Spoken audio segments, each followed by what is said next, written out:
It's middle of the summer, that means it's holiday season. Holidays are great, we get to relax from, there's no work, there's no school, there are no exams, and they're great. Most of us go somewhere like to the seaside, or some people prefer to go hiking. And that is all great because we can relax and find new cultures, new customs, get into a new rhythm and enjoy the holidays. But with the holidays, there comes packing. And if you're a creative soul, that also means packing of art supplies. And that can be challenging. While we can limit our clothes quite easily, we just need to have like one pair of undies per day and something to cover them. But with art supplies, it's so much difficult to limit them sometimes, because we want to create everywhere. Like if you're here, you probably love to create, right? So I'd like to help you with how you can pack a small little bag like this one, and it will 100% guaranteed keep you creative through your vacation. It's really small. It's so small that it used to be a bag where baby onesies were packed. So it's really not big, as you can see. I've got very small hands. Anybody can attest to that. Wanna see what's inside? Let's check it out. So let's check what's inside. First, I got this little pencil case that I got for the birth of my oldest daughter. It was bought at the seaside, so how appropriately. And I always keep 2 fine liners in it. I prefer to use this size, but so the small and extra small, 0.1 and 0.3, but that depends how large you plan to draw. For this size of a journal, this is perfect. Then some people like to use, I usually don't take this one because otherwise my bag is too packed, but it's also quite useful to have a white jelly pen to add highlights. And then of course I have pencils. I have a small traditional pencil that I prefer to use for sketching, but if I ever run out, cannot sharpen it, then I like to have a mechanical as well. And this mechanical pencil has a wider nib, so it's better for sketching. This is my recent addition, and it's quite useful sometimes if you want to make some frames or something like that. Sometimes I take this 4B pencil as well if I plan to do sketches in pencil, and of course the eraser. Now here I want to talk about the eraser. I know it sounds silly, but it's not when you're traveling, because you cannot get another one so easily sometimes if you're at the beach or something. There are 2 things I want to show you. One is that when I use up a bit of eraser, I keep this cover and I put a piece of kneadable eraser in it. So the kneadable eraser is protected from all the dust and from the friction of other tools. The other thing I would like to mention is it's really better for a traveling eraser to be colored. I really like this Faber-Castell's blue colored dust-free eraser because it's much easier to find.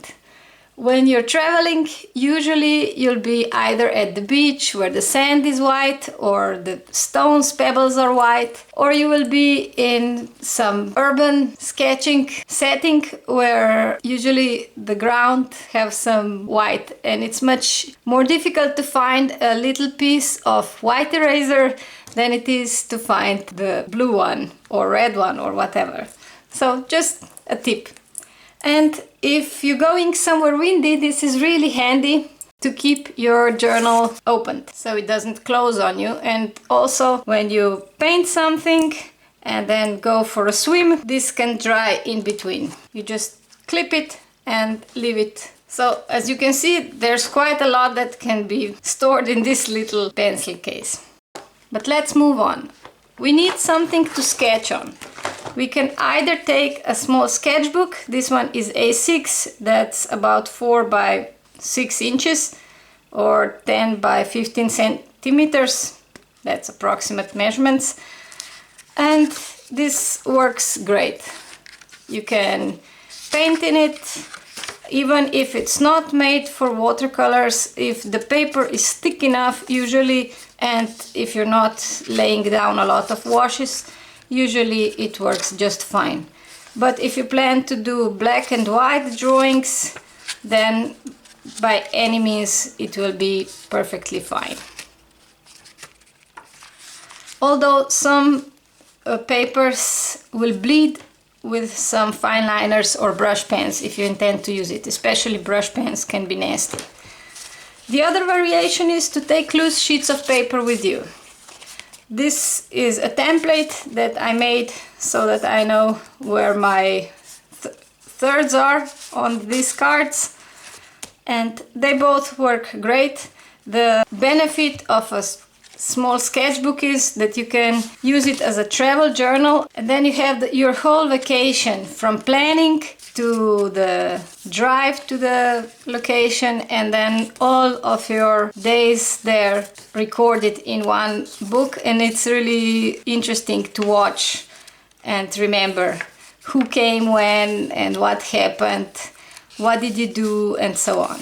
So that's really fun. But if you want to color it, you have to have something to color with. I highly recommend small set of watercolors.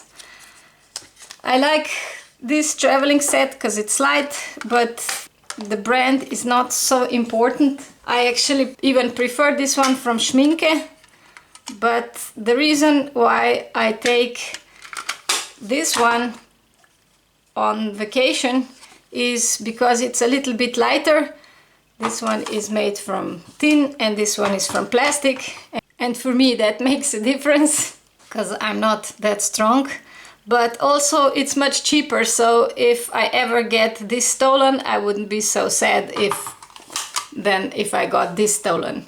So that's the reason why I usually keep my watercolors for traveling pretty cheap. If you're not worried about that, if you go somewhere where you know you can't get it stolen, or you just don't care in general, then it doesn't really matter.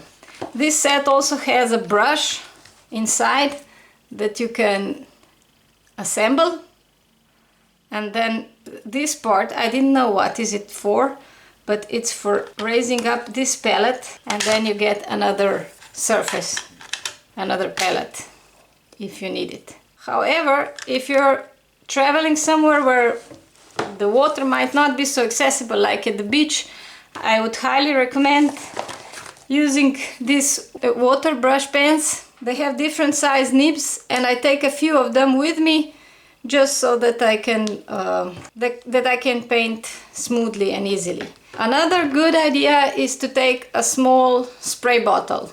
This one is from very old deodorant, but the bottle is still nice, so I use it all the time, and you can just wet your paints very easily.